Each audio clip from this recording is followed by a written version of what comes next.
Sir, Hello. we are collecting public opinion over future jobs in India. Okay. A campaign run by Axis Move, a sub brand of Axis brand. Okay. So my first question is, first tell your name and profession. My name is Gunjan Kumar, and I am assistant manager media relation. Okay, my first question is, after 5 years, it will be 2021. Do you think your job is secure? निश्चित रूप से यह नहीं कहा जा सकता, क्योंकि job की सिक्योरिटी और अनसिक्योरिटी बहुत सारे फैक्टर पे डिपेंड करती है। गवर्नमेंट की पॉलिसीज़ क्या होगी, हमारा पॉपुलेशन ग्रोथ क्या होगा। तो मेरा अपना अनुमान है या मेरा अपना मानना है कि सिक्योरिटी और अनसिक्योरिटी का जो रेशियो है और 60-40 का है। Okay.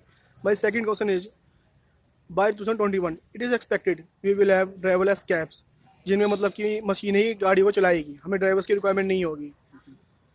And this kind of thing we can also see in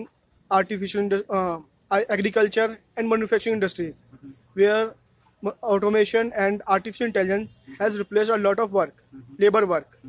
So still, do you think your job is secure from automation and artificial intelligence?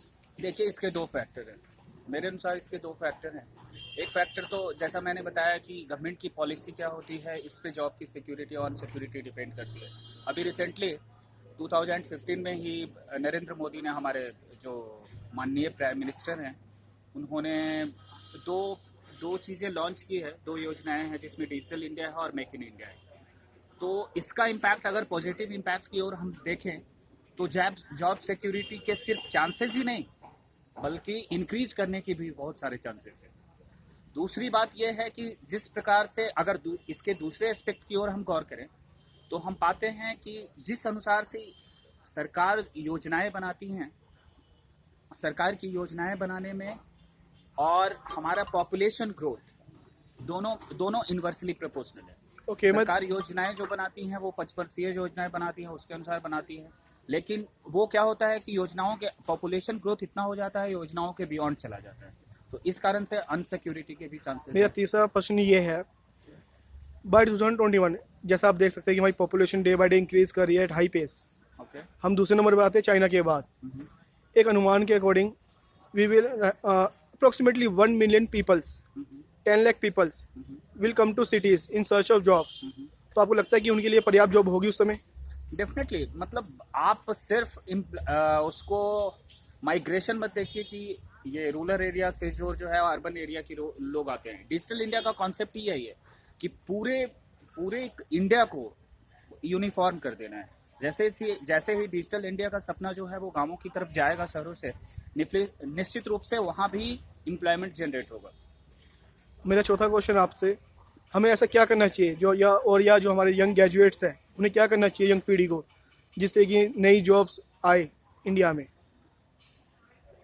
Graduates को तो, जैसा कि startup India, make in India का एक दूसरा part जो है वो स्टार्टअप इंडिया है। स्टार्टअप इंडिया जैसे जैसे टेक्नोलॉजी इंक्रीज करेगी, और मुझे लगता है कि इंडिया में ब्रेन लोगों के इंटेलेक्चुअल लोगों की कमी नहीं है।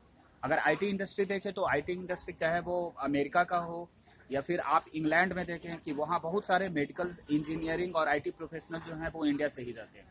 तो अगर गवर्नमेंट सपोर्ट करती है, गवर्नमेंट की पॉलिसी इनके फेवर में रहती है, एजुकेटेड लोगों के फेवर में, तो स्टार्टअप इंडिया को एक बूस्टअप मिलेगा और निश्चित रूप से बहुत सारे एम्प्लॉयमेंट जनरेट होंगे। कुछ खास जो आप सरकार से एक्सपेक्ट कर रहे हो, क्योंकि ऑटोमेशन और आर्टिफिशियल अवॉइड नहीं कर सकते हम लोग, कुछ गवर्नमेंट से स्पेशल स्टेप्स जो गवर्नमेंट को शुड टेक? डेफिनेटली, मुझे लगता है कि इसको जो प्रेजेंट इनिशिएटिव जो हमारी सरकार ने ली हैं, उसी को थोड़ा सा प्रमोशन करना होगा, उसी को समझना होगा, उसके क्या क्या एस्पेक्ट हैं, उन सारी चीज़ों पे ध्यान देना होगा। तो निश्चित रूप से मुझे नहीं लगता कि आने वाले या आपने जो बताया कि 2021 तक ये सारी मुसीबतें जो आएंगी, मेरे अनुसार तो ये सारी मुसीबतें नहीं आने वाली। थैंक यू सर, अपना कीमती समय देने के लिए। ओके।